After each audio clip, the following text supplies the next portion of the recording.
Hello guys, welcome to my new blog. आज मैं आप लोगों को बताऊंगी मेरे मायके से लेके ससुराल तक का सफ़र। लेकिन उससे पहले जो लोग चैनल पे नए हैं वो चैनल को सब्सक्राइब कर लें और मेरी वीडियो को पूरा देखिएगा, तभी आप लोगों को पूरी बात समझ में आएगी।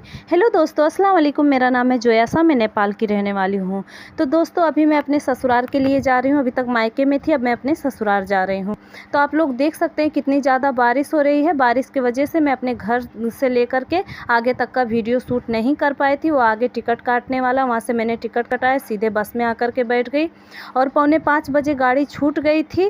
तो मैं अभी निकल रही हूँ दोस्तों। तो आप लोग देख सकते हैं कितना ज़्यादा बारिश हो रही है। तो चलिए वीडियो को स्टार्ट करते हैं। तो दोस्तों, सबसे पहले मैं आप लोगों को बता दूं कि मैं अपना वीडियो खुद ही रिकॉर्ड करती हूँ, कोई रिकॉर्ड करने वाला नहीं है। जितना मुझसे हो सकता है मैं वो खुद ही रिकॉर्ड करती हूँ, खुद ही एडिट करती हूँ, खुद ही पोस्ट करती हूँ।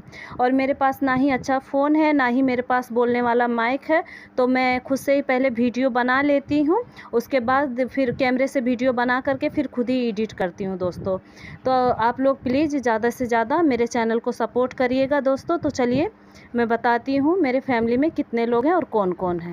चलिए दोस्तों, स्टार्ट करते हैं मेरे मायके की तरफ से। तो दोस्तों, मेरे अब्बू नहीं हैं। मेरे अब्बू को इंतकाल हुए 10-12 साल हो चुका है। मेरी अम्मी हैं और मेरे 3 भाई हैं, जो कि 2 लोगों की शादी हो गई है और छोटा भाई अभी मेरे साथ मेरे घर पे जा रहा है। मेरी एक बहन है जिसकी शादी इंडिया में हुई है, उसकी भी एक बेटी है। और दोस्तों, मैं हो गई और मेरी एक बेटी। तो हम कुल मिला के 9-10 लोग हैं घर में। और मेरी बहन की बेटी को मिलाकर 9-10 लोग हमारे मायके की तरफ से हो गए। और उसके बाद में दोस्तों, मैं अपने ससुराल के बारे में बताती हूँ। तो दोस्तों, मेरे ससुराल में मेरे ससुर की अम्मी हैं, मेरे सास हैं, ससुर हैं और एक जेठानी है और मेरे जेठ हैं और उसके बाद मेरे हस्बैंड हैं, उसके बाद मैं हूँ और मेरी बेटी है। तो दोस्तों, ये रहा हमारा छोटा सा परिवार, जो कि बहुत अच्छा है। सारे लोग मुझसे बहुत ज़्यादा प्यार करते हैं, सब लोग मुझे बहुत ज़्यादा सपोर्ट भी करते हैं दोस्तों। फाइनली हम लोग नारायण घाट आ चुके हैं। आप लोग देख सकते हैं ये नारायण घाट का नदी है। आगे का रास्ता बहुत ज़्यादा ख़राब था, एक तरफ खाई थी, एक तरफ पहाड़ था और बारिश भी हो रही थी, फिसलन भी बहुत ज़्यादा था रास्ते में। लेकिन अल्लाह अल्लाह करके जैसे तैसे करके हम लोग फाइनली अपने जगह पे पहुंच गए हैं। अब यहाँ से हम लोग ऑटो करेंगे। देखिए, हम ऑटो पे बैठ चुके हैं। ऑटो करके हम लोग बस पार्क में जाएंगे। बस पार्क पे गाड़ी लगा होगा मलंगवा का, उसमें अपना सर सामान रख के ऊपर जाएंगे, खाना खाएंगे दोनों भाई बहन और मेरी बेटी। खाना खा करके उसके बाद हम लोग निकलेंगे, वहाँ अपने घर के लिए निकलेंगे दोस्तों। तो आप लोग सोच रहे होंगे कि भाई को लेकर के क्यों जा रही है। तो दोस्तों, मेरी तबीयत हमेशा ख़राब होने की वजह से और मेरा घर बहुत ज़्यादा दूर है, तो रास्ते में मेरी तबीयत ख़राब ना हो जाए। अभी भी पेट में ब्लडिंग जमी हुई है और अभी कुछ दिन पहले ही मुझे ब्लड चढ़ा हुआ है, सफ़ेद खून लाल खून सब मिला करके चढ़ा हुआ है दोस्तों। तो इस वजह से मुझे प्रॉब्लम हो रहा था आने में। तो मेरी अम्मी मेरे भाई को, मेरे हस्बैंड भी बोले कि भाई को, छोटे भाई को लेकर के जा साथ में। और फिर पता नहीं कितना दिन रहना, पेट में ब्लड भी जमा तो कभी भी तबीयत ख़राब हो सकती है। तो जैसे ही तबीयत थोड़ा भी ख़राब होगा तो हम भाई बहन फिर घर के लिए निकल जाएंगे। और आप लोग सोच रहे होंगे कि ये घर बार बार अपने मायके में ही क्यों जाती है, यहाँ भी तो दवा हो सकता है।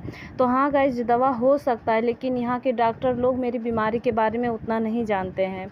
अभी 4-5 महीना पहले ही मैं यहाँ पर आई थी मलंगवा, यहाँ पर रह रही थी अपने ससुराल में और मैं 1 महीना तक रही थी। 1 महीना रहने के बाद अचानक से मेरे पेट में बहुत ज़्यादा दर्द हुआ। तो सब लोग, मेरे फैमिली लोग मुझे लेकर के गए हॉस्पिटल में, और यहाँ मलंगवा के हॉस्पिटल में। तो ये लोग सारा रिपोर्ट भी मेरे हस्बैंड दिखाए, लेकिन ये लोग समझ नहीं पाए और इन लोगों ने डायरेक्ट मुझे ब्लड चढ़ा दिया, जो कि डायरेक्ट ब्लड चढ़ाने की वजह से मेरी तबीयत और भी ज़्यादा ख़राब हो गई। पहले से ही पेट में ब्लड जमा हुआ था और डायरेक्ट ब्लड चढ़ाने की वजह से मेरे पेट में और भी ज़्यादा ब्लड जा कर के जम गया।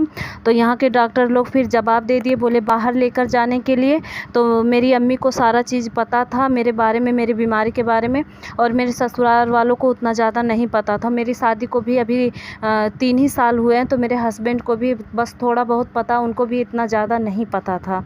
तो उन लोगों ने मेरी अम्मी को फ़ोन किया। मेरी अम्मी वहाँ से रात में गाड़ी पकड़ी, सुबह में आकर के मेरी अम्मी भी यहाँ पहुँच गई हम लोगों के पास। और पहुँचने के बाद यहाँ पर मेरे ससुर ने तुरंत एम्बुलेंस किया और मुझे तुरंत काठमांडू पहुँचा दिया। तो मेरी बहन भी आई थी और मेरे हस्बैंड, मेरी अम्मी, ये तीनों लोग मुझे लेकर के काठमांडू गए। वहाँ जाने के बाद मेरे शरीर में जमा 4 पॉइंट हीमोग्लोबिन था और प्लेटलेट तो 5-6 हज़ार था, यानी कोई उम्मीद नहीं था बचने का। और मेरी बेटी भी बहुत छोटी थी, रो रही थी बहुत ज़्यादा, तो इसलिए मेरी बहन आई थी संभालने के लिए। तो ये सब लेकर के गए उधर। फिर मेरे भाई का तबीयत ख़राब हो गया, उसको सांप ने काट लिया, तो मेरी अम्मी को आना पड़ा काठमांडू से। तो वहाँ पर फिर मेरे जेठ और जेठानी गए मुझे देखने के लिए, यानी मेरा देखभाल करने के लिए ये लोग गए। ये लोग जाने के बाद में फिर मेरा बहुत अच्छे से सारे लोग देखभाल किए। मेरी जेठानी जो है मुझे अपनी बहन की तरीका मानती हैं, मुझसे बहुत ज़्यादा प्यार करती हैं, और मेरे जेठ भी मुझे बहुत ज़्यादा मानते हैं, अपनी छोटी बहन की तरीका मानते हैं। सारे लोग मुझसे बहुत ज़्यादा प्यार करते हैं दोस्तों। और सारे लोगों ने बहुत ज़्यादा, जब तक मैं ठीक नहीं हो गई तब तक मेरे जेठ जेठानी वहीं पर काठमांडू में थे। मेरे हस्बैंड और मेरे जेठ जेठानी सारे लोग मेरा बहुत ज़्यादा देखभाल किए। उसके बाद बहुत सारा वहाँ पर दवा हुआ, कम से कम 3 लाख रुपया तक खर्चा हुआ। उसके बाद मेरी जान बची जैसे तैसे करके। तब फिर हम लोग घर पे आए। आने के बाद फिर साथ में मेरी अम्मी भी आई, क्योंकि हम लोगों को कल आना था, तो आज ही मेरी अम्मी भी वहाँ पर पहुँच गई थी। भाई का उधर दर दवा करा करके फिर मेरी अम्मी भी पहुँच गई थी। अल्लाह का शुक्र था कि हम दोनों भाई बहन का जान बच गया। अम्मी भी गई काठमांडू। फिर काठमांडू से हम चारों पाँचों लोग वहाँ से काठमांडू से फिर डायरेक्ट मेरे ससुराल आए। और ससुराल से फिर मेरी अम्मी, मेरे हस्बैंड और मेरे मतलब कि सास ससुर बोले कि तुम अपने मायके में ही जाओ, तुम्हारी अम्मी तुम्हारे बारे में ज़्यादा जानती हैं। और वहाँ के डॉक्टर सब भी, क्योंकि बचपन से वहीं पली बड़ी हूँ, तो सारे डॉक्टर भी वहाँ पर जानते हैं, जो करना होता है वो लोग कर लेते हैं। तो इस वजह से मुझे वहीं पर भेजा दिया गया। तो मैं अपने मायके गई, तो तब से मैं वहीं पर अप डाउन करती हूँ। जब तबीयत ठीक रहता तो मैं अपने ससुराल चली आती हूँ, 10-15 दिन रहती हूँ। उसके बाद फिर अपने मायके रिटर्न चली जाती हूँ। जैसे ही तबीयत ख़राब होता है मैं अपने मायके चली जाती हूँ, दवा दारू कराती हूँ, वहाँ पर रहती हूँ। उसके बाद जैसे ही तबीयत ठीक होता है फिर रिटर्न चली आती हूँ। तो दोस्तों अभी इस टाइम पे मेरे हस्बैंड बाहर हैं, विदेश में हैं, जेठ भी विदेश में हैं, और मेरे ससुर का भी 4 ऑपरेशन हुआ है। तो वो मुझे लेकर के दौड़ धूप नहीं पाएंगे, इसलिए मैं उनको परेशान नहीं करना चाहती, इसलिए मैं अपने घर पे ही रहती हूँ। जब मुझे उन लोगों का याद आता है और तो मैं यहाँ पर मलंगवा चली आती हूँ उन लोगों के पास में अपनी बेटी को लेकर के। और मतलब कि मेरी बेटी से सारे लोग बहुत ज़्यादा प्यार भी करते हैं। आयत के लिए बहुत ज़्यादा सब लोग परेशान रहते हैं, तो मैं यहाँ पर भी चली आती हूँ और कुछ दिन यहाँ रहती हूँ। उसके बाद फिर अपने घर चली जाती हूँ दोस्तों। तो ये है मेरी छोटी सी ज़िंदगी की कहानी। अगर आप लोगों को अच्छी लगी हो तो वीडियो को लाइक कर दें और मेरे चैनल को ज़्यादा से ज़्यादा सपोर्ट करिए दोस्तों। आप लोगों से यही रिक्वेस्ट है दोस्तों। तो फाइनली देख सकते हैं आप लोग, मैं मलंगवा की गाड़ी में अभी बैठी हुई हूँ। यहाँ जंगल का रास्ता है। हम माँ बेटी, मेरी बेटी देखिए आप लोग कितना ज़्यादा खुश है। हम लोग ये मेरा भाई यहाँ पर मेरे बगल में मेरा भाई बैठा हुआ है। ये देखिए मेरा छोटा भाई है, ये भी मुझे बहुत ज़्यादा मानता है। बोलता है बाजी तुम अकेले मत जाओ, मैं तुम्हारे साथ ही चलता हूँ, और जब तक तुम रहोगी मैं रहूँगा, उसके बाद साथ में ही दोनों लोग चले आएंगे। तो दोस्तों जंगल का रास्ता है यहाँ पर, और मेरी बेटी देख देख के बहुत ज़्यादा खुश हो रही है। बंदर भी यहाँ बहुत ज़्यादा हैं। तो दोस्तों मेरी बेटी देख करके बहुत ज़्यादा खुश हो रही है दोस्तों।